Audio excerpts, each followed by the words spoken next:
Ok, merci beaucoup.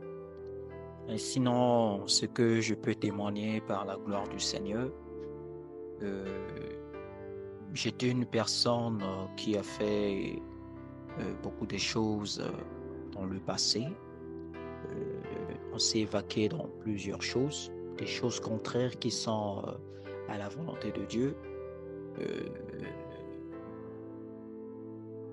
je priais dans une église, j'étais dans l'église catholique. Et du coup, j'étais une personne qui suivrait un chemin vraiment, comme on dit, hein, un pied dans le monde, un pied au ciel. Et tout ça. Et j'étais une personne qui ne connaissait pas quoi c'était l'adoration. Et du coup, Dieu m'a fait grâce par sa miséricorde. Bien que vraiment j'ai suivi un chemin qui était indigne,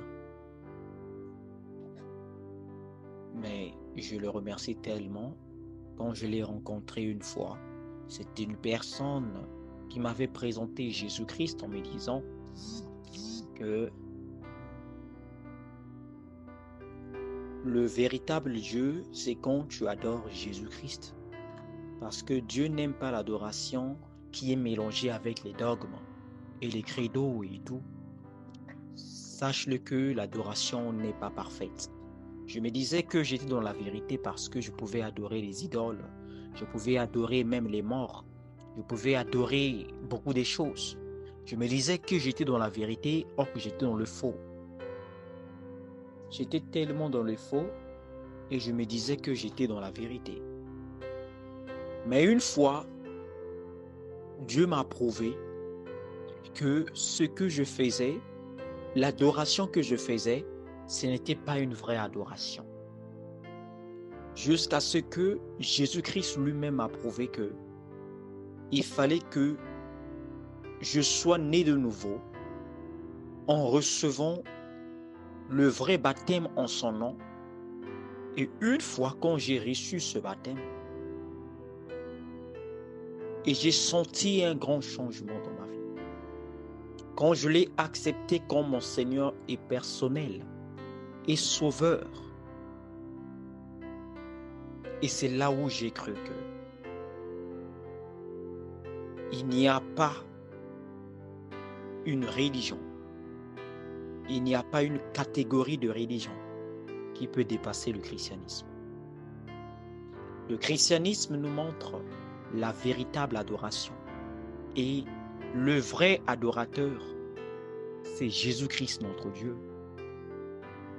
Et quand j'ai compris que Jésus-Christ était le véritable Dieu, je prenais Jésus-Christ comme le Fils de Dieu. Mais là, j'ai compris que Jésus-Christ, il était le Dieu divin. Il est le tout en tout dans notre vie. Et c'est à lui seul dont nous pouvons donner notre prédominance. Une fois, je m'évaquais dans mes préoccupations en oubliant Dieu. Mais aujourd'hui, j'ai compris que tout ce dont tu peux faire dans ta vie, c'est d'abord donner la première place envers Dieu. Parce qu'il a dit dans la parole que cherchez premièrement le royaume de Dieu et sa justice, et toute chose viendra par-dessus. Et que l'homme s'évaque dans ses préoccupations se disant que, donc voilà le bon chemin, or qu'au fond, ce n'est pas le bon chemin. Donc le bon chemin et le vrai chemin, c'est d'accepter Christ comme ton Seigneur et Sauveur personnel et en recevant le vrai baptême en son nom. Parce que dans Actes, le verset 2 à 38, il a dit que c'est Pierre qui témoigne qu'il a dit que répentez-vous que chacun de vous soit baptisé au nom de Jésus-Christ pour le pardon de vos péchés et vous recevrez le don du Saint-Esprit. Car la promesse est pour vous et pour vos enfants, jusqu'à ceux qui sont au loin en si grand nombre que le Seigneur notre Dieu les appellera. Et il a parlé des gentils qui sont nous. Les gentils, c'est nous. Et je peux dire qu'une fois, quand nous sommes rentrés en Christ, quand nous sommes rentrés dans la famille de Christ, parce qu'on rentre dans la famille de Christ quand nous recevons le Saint-Esprit. On ne rentre pas dans la famille de Christ tant que nous sommes simplement membres. Parce que je te fais membre de l'église en te disant que le pasteur me connaît ou qui que ce soit me connaît, les frères de l'église me connaissent, mais généralement comme ça, tu n'es pas en contact avec Dieu et tu n'es pas dans le corps de Christ. Pour être dans le corps de Christ, d'abord tu dois être né de nouveau, Dieu doit te sceller de son esprit et que tu sois baptisé du Saint-Esprit. Quand tu es baptisé du Saint-Esprit, c'est là où tu dois intégrer le corps de Christ. Mais aujourd'hui, beaucoup de gens adorent. Non pas, ils se disent que je suis en train d'adorer Dieu, mais ils ne connaissent pas l'adorateur. Au lieu d'adorer le Créateur, l'homme adore la créature.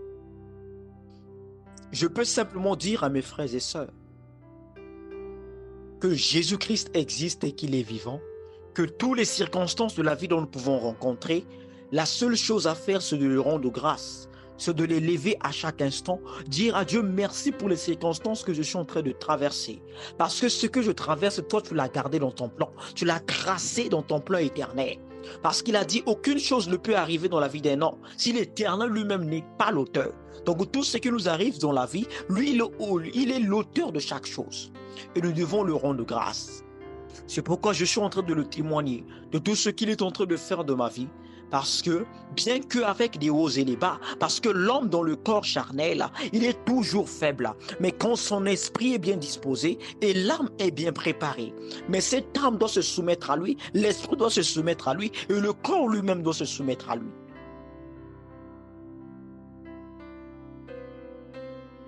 Et c'est pourquoi je peux dire que merci beaucoup pour cette plateforme.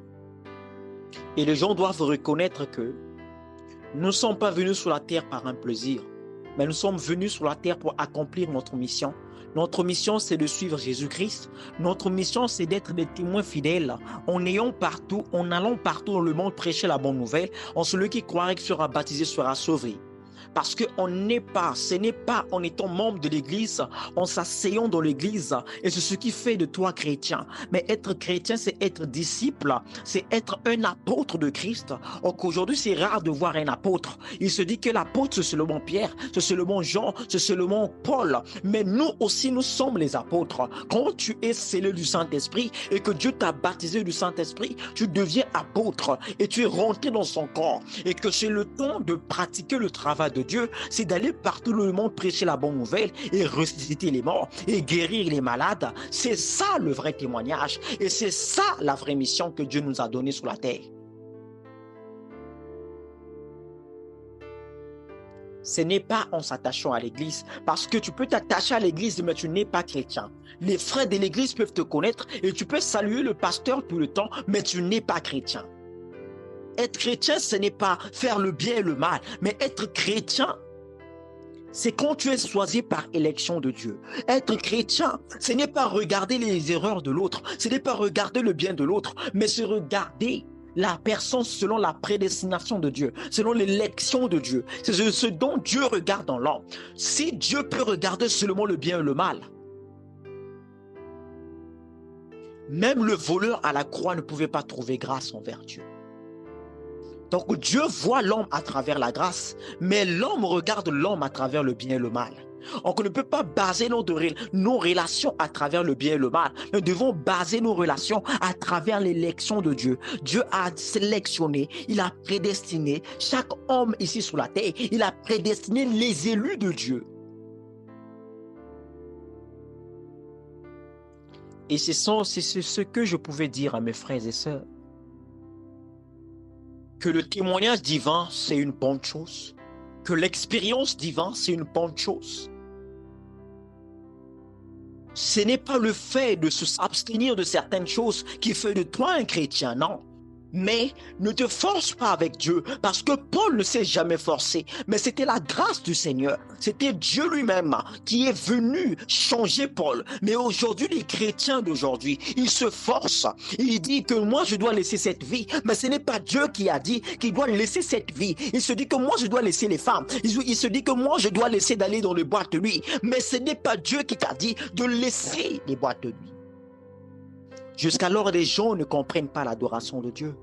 Dieu regarde l'âme, Dieu regarde ce qui se trouve à l'intérieur parce qu'il a placé la sémence prédestinée, il a placé la sémence présélectionnée. Et c'est ce qui fait de Dieu une personne irréprochable, une personne à respecter, une personne à adorer, une personne à prier à tout moment. Ce que je peux dire à mes frères, si nous voulons être en contact avec Dieu, nous devons avoir la vie de la prière.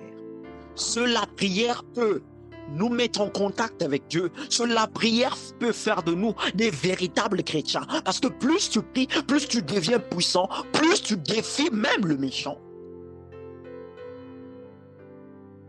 Merci beaucoup. Merci. Que Dieu vous bénisse tous. Amen.